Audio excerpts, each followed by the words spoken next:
Welcome in again to another edition of WVSports.com's video podcast, Musings from the Mountains. I am managing editor Keenan Cummings. And I'm staff writer Patrick Kotnik. Boy, oh boy, we got a lot to talk about today. Football, basketball, recruiting. Let's go ahead and get to it. Last week, met with Neal Brown. Had some interesting items I felt we needed to kind of dive back and discuss a little bit.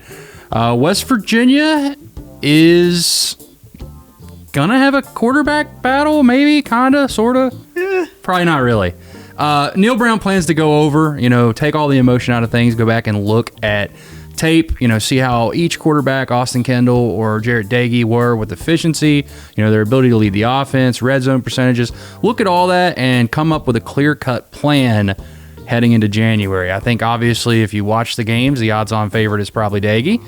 But I think it's interesting that at least he's looking at the idea. Yeah, exactly, Keenan. I agree with you there. I think it's kind of interesting, too, that he's, because I remember him saying something along the lines of, he's going to look at it from a perspective like, just looking at tape, not, take into account what was happening at that point in the season, in a sense. Like you said, I think Dagey is the guy at some point, but if Austin, if he sticks around, if he stays on the team, if he does stick around, it's going to really take a great spring and summer for him to really make some strides in some areas. One of those, downfield throwing. Yeah. Improving the run game, the biggest area of need for this team. I think you already know that. I don't need to tell you. This was historically the worst, one of the worst, if not the worst, modern rushing attack in West Virginia history. Didn't even reach 1,000 yards as a team. I think they finished with 870-some yards. It's got to get better. It starts up front. You got to get guys that are physically stronger. Yeah, that comes in the offseason with conditioning. You got to get some better players. It's got to start in the run game. You got to have some guys miss some tackles. It's a lot. Outside perimeter blocking has to get better. Regardless, clear cut, number one, nothing's even close. West Virginia has to be able to run the ball better, because if it doesn't, you're going to run into a lot of the same issues you had this past year offensively. Interesting personnel notes. George Campbell, wide receiver from Florida State, transfer, made a big splash in his year at West Virginia. Could potentially make another splash next year. He's applied for a 6th year. Not sure if he's going to get it. That they're optimistic he'll get it, but I think the bigger question now is, does he want to get it? He's a guy that's dealt with some injuries over his career. He's got to make a decision. Does he want to come back, or does he want to kind of move to that next phase in his life? And I think right now, that's up in the air. Yeah, it's definitely up in the air. And I think it's huge if he does come back. We saw how important his presence was. It was a really young wide receiver group entering the season. They had his presence, as a graduate transfer, really brought a lot of leadership. And for him, personally, it was a great year for him. His time at Florida State was plagued with injuries. It was good for him to play through a season healthy. Led the team in touchdown receptions. I feel like he'd be a really key piece as far as leadership and production next year for the team. Something that is for sure, and probably should have led off the show, is Darius Stills is coming back.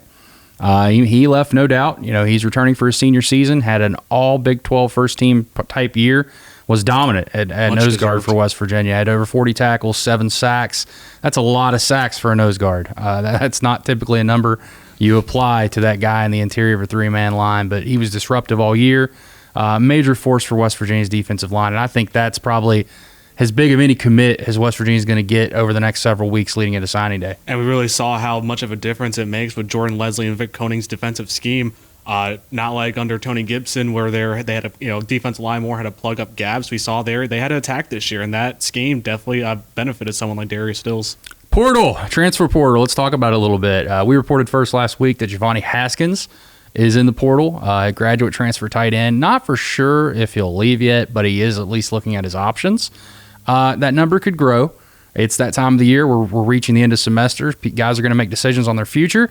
So stay tight. We'll see. We'll report it if it happens. Right now, as of the taping of this show, nobody else new in there yet, but you never know this time of year, especially with the climate in college football. Moving on to recruiting, some big news, some guys in, some guys out, and West Virginia's kind of nearing the stretch here, the stretch run of this recruiting process. Added a commitment today from Daryl Porter, a cornerback from Florida, a big-time player. Kind of went under the radar a little bit, had some good offers, some good Power 5 offers, but you watch his tape and you kind of wonder, why weren't more schools involved? Really athletic cornerback, good cover corner. A little raw right now, but you'd expect that in high school. I think there's big things for him. It's an exciting commitment for West Virginia because they needed to get more cornerbacks in this class. They have 15 now. You're wondering, shouldn't that be 16? No. Lamy Constant in West Virginia parted ways is the best way to put it. I'd say it's more of a situation where West Virginia's kind of looking at some options there, and now they're going to have to find another running back. LaDamian Webb, obviously, is the guy you're going to pay attention to. That'll probably happen more in the late period. But 15 commitments now for West Virginia. And let's look realistically at what's left in this class. Probably 4 to 5 more before that December signing period on December 18th. I would say if you want to break down the positions, some offensive linemen, maybe another cornerback. Defensive line. I think those are your main focuses here. I do think they'll save 2 or 3 for the late period to look at guys that are waiting in January that could potentially open up, or transfers. Could be some transfers visiting this weekend. Chris Blake, offensive lineman from Florida.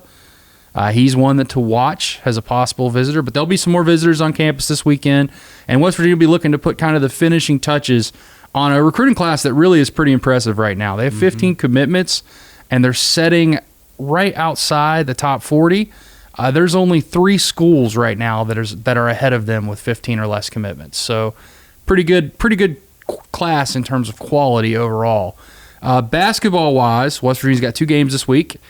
Patrick, anything stand out to you today from Hugg's media session? Well, I mean, nothing groundbreaking, but Huggins really reiterating a lot of the same things that has hurt this team. Now, I feel like one positive thing that has helped West Virginia over the stretch, starting out 7-0 but then falling to St. John's, is that they faced a lot of adversity so far. They battled in a lot of close games, and something Sean McNeil said during today's presser is that could definitely help them down the road and facing adversity definitely against a tough Big 12 conference. But Huggins, I mean, a lot of it is just the same issues. You can't go 5 of 12 from the free throw line like they did against St. John's. He believed the game should have been in overtime, but that's a different story. But then you also can't have 22 turnovers. I think something else is interesting. It's just the guard play. He said really fluctuates all the time with Jordan McCabe. Now he does have a sprained ankle. Will keep playing. But he said in the game against Austin Peay, Jordan could have a great game, Miles instead of Miles McBride. So it just fluctuates a lot, but ball security really is a strong emphasis with point guards. Yes. Thank you once again for tuning in. Thank you to our wonderful wizard behind the camera, Tyson Murray. If you haven't checked out his work, you probably have already done it if you've been watching this, but I recommend you check out his other work at the link. And I want to remind you all, we have a great promo back. Tremendous. Our best promo. 25% off membership to WVSports.com. That means you pay $75 for a subscription. A year subscription is going to take you all the way to this time next year, and we're going to give you $75 in your choice of Nike gear. Everybody needs some new Nike gear. West Virginia's a Nike school. Get some West Virginia gear. Perfect. But thanks for tuning in again to another episode of Musings from the Mountains.